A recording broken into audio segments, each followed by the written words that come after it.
Alright, let's move on to 18.5. You noticed we skipped 18.4, and that's part of the syllabus. It doesn't include it, but it does say you should just read over it on your own.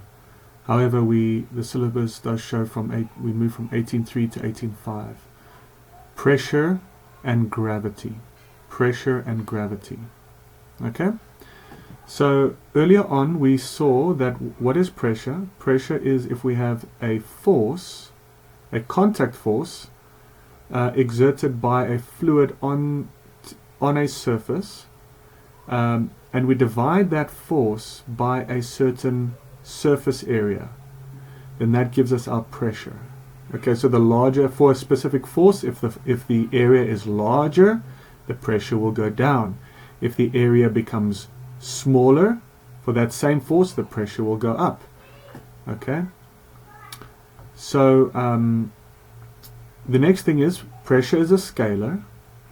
Okay, and the units are Newton per meter squared. We've seen this already, but we tend to rather work with the unit Pascal. Okay, PA, where 1 Pascal is 1 Newton divided by 1 square meter. So if you can imagine, you've got a square meter here, 1 by 1, okay, and you have 1 Newton force distributed over this square meter.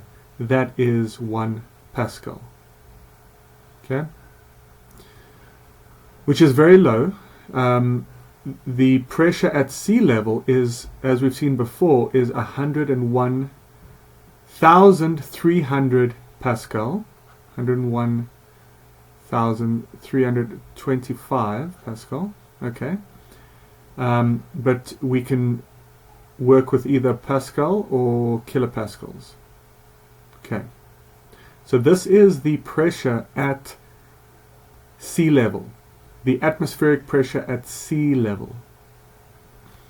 Now, they say here, this pressure, this sea level atmospheric pressure, is sometimes referred to as 1 atmosphere.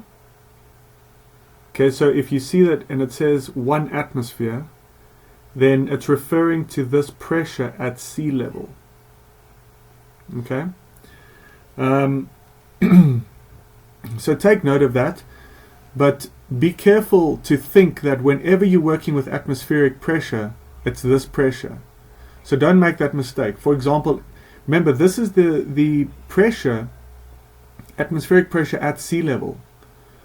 But you might make a mistake and say, maybe you're high up in an aeroplane, and then it speaks about atmospheric pressure, and then you think, oh, it must be this. No. This is the pressure of the atmosphere at sea level. The pressure outside at 10,000 meters, 10 kilometers outside an aeroplane is significantly smaller than this. Okay, so don't get that confused. Okay. Then what's happening inside a vacuum? And inside a vacuum, the pressure is 0. Actually, where the pressure is 0 is a perfect vacuum. This means that there are no atoms or molecules inside that area. So say now you've got a box, and inside that box we have a perfect vacuum. The pressure is 0. This is because there aren't any atoms, molecules, to be bumping up and pressing against the surface of this box. In reality, there is no such thing. But what we can assume to be a vacuum is any space where the pressure is less than 1 Pascal. Okay? Now, the final thing that I want to end off with is, what are the contributions to pressure in a fluid? What causes pressure in a fluid? Right? That's an important question. And we will see the remainder of this chapter is mainly 3 things. A gravitational effect. How does gravity affect pressure? How does the motion of the fluid affect pressure, and also surface contributions, right?